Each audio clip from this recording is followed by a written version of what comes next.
What is going on, guys? Brandon here. We have a different little setup today. My computer decided to fail on me, just having some hard disk problems on the old iMac. So it's a little bit old. Might need time to get a new one, but trying to clean up that mess. So we're doing a little screen share on the phone today, and interesting times here. It's April 5th, Wednesday, April 5th, 2023, and we are flying through the year here and quickly approaching what looks to be a recession and should be a depression, massive depression. Now, that will be yet to be seen, because who knows what tricks the Fed has up their sleeves.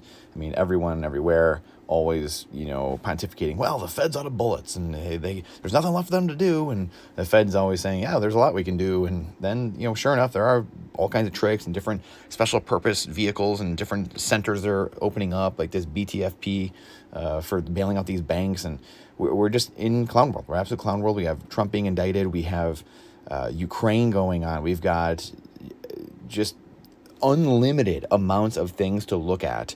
The Wisconsin Supreme Court, that thing going on yesterday, the voting, just literal clown world. And as a Bitcoiner, you're able to really zoom out and fly above all that and see things very clearly. Never in my life have I seen things so clear as I have the last 5 years.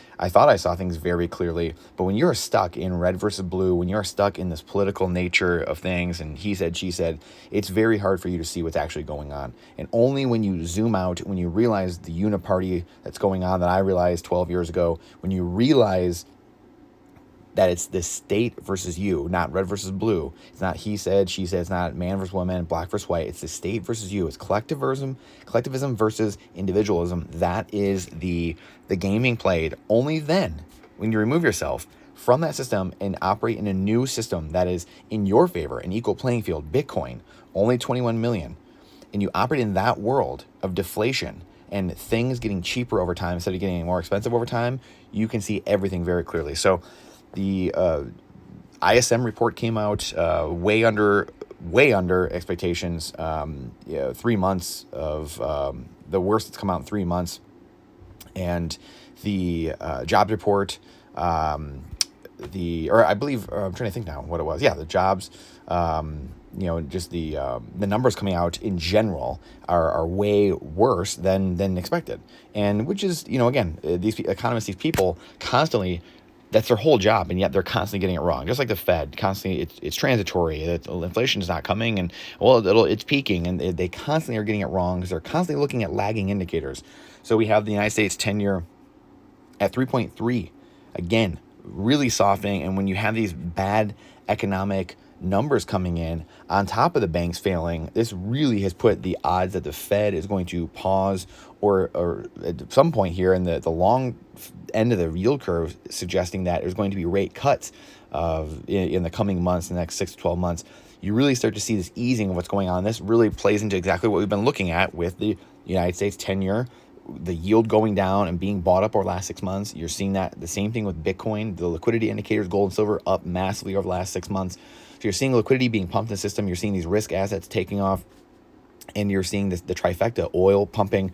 You're seeing the 10-year and the DXY. The dollar strength is falling big time over the last 6 to 12 months. So we're seeing last 6 months. So you're seeing these factors play out. Obviously, the DXY here at 101, so it's sub 102 down here. So just absolutely wild to see what's going on in the easing of conditions and people really starting to freak out. Andrew Stano Larson just came out and said that he expects recession, 75% chance in the second half of this year, which is really pretty much every person that I follow, that I study, has been saying that exact same thing. And again, oil up above 80, and then the trifecta. So that's the trifecta, and then the 3 global liquidity indicators. Like I said, gold up at over $2,000 an ounce, $2,020 an ounce, and silver at 25, and then Bitcoin at 28, and just very steady, very comfortable around that 28 number. And that is what's going to happen going forward as these banks collapse and as things get affected, get hurt over and over again. This is going to continue happening. It's going to continue happening. So U.S. services growth slows down sharply. The ISM services PMI fell to 51.2 in March from 55.1 in February, and well below forecast of 54.5. The reading pointed to the slowest growth in the services sector in 3 months as demand and employment cooled. On the other hand, capacity and logistics improved, and price pressures eased to the lowest price since September 2020. As also, the majority of companies see a positive outlook on business conditions. Oh, I bet they do, because the Fed's in here and they're going to be pumping the bags to everybody. And like I said, there should be massive depression because of all of the insane clown world currency printing we're doing, the boondoggles, the handouts, the grift, the swinging interest rates, the zero interest rate policies, and on and on and on. All the things we've talked about for so long.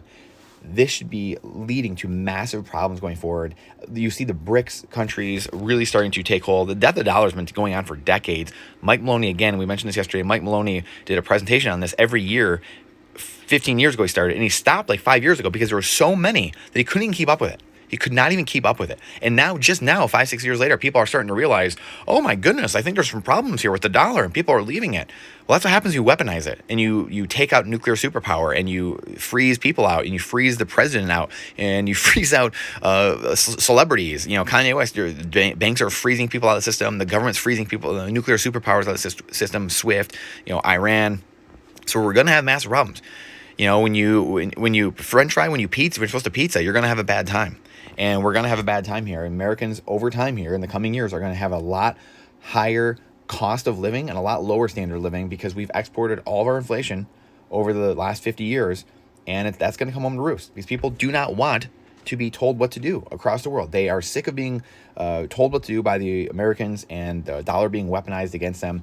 And that's where Bitcoin comes in. And if America doesn't get its act together and get on the Bitcoin standard, we're going to be left behind massively because we don't produce anything. We don't manufacture things. We have resources, but we don't do anything with them. We don't produce anything or manufacture anything. We just have financial services. We just have this gig economy and this service economy, just helping people get into homes or helping people with their 401k. Well, that's not going to make anything. It's not going to do anything because no one produces anything. There's very few builders, very few contractors, very few people out there actually building things, actually doing things of substance, very few facilities and manufacturing plants actually building actual tangible things.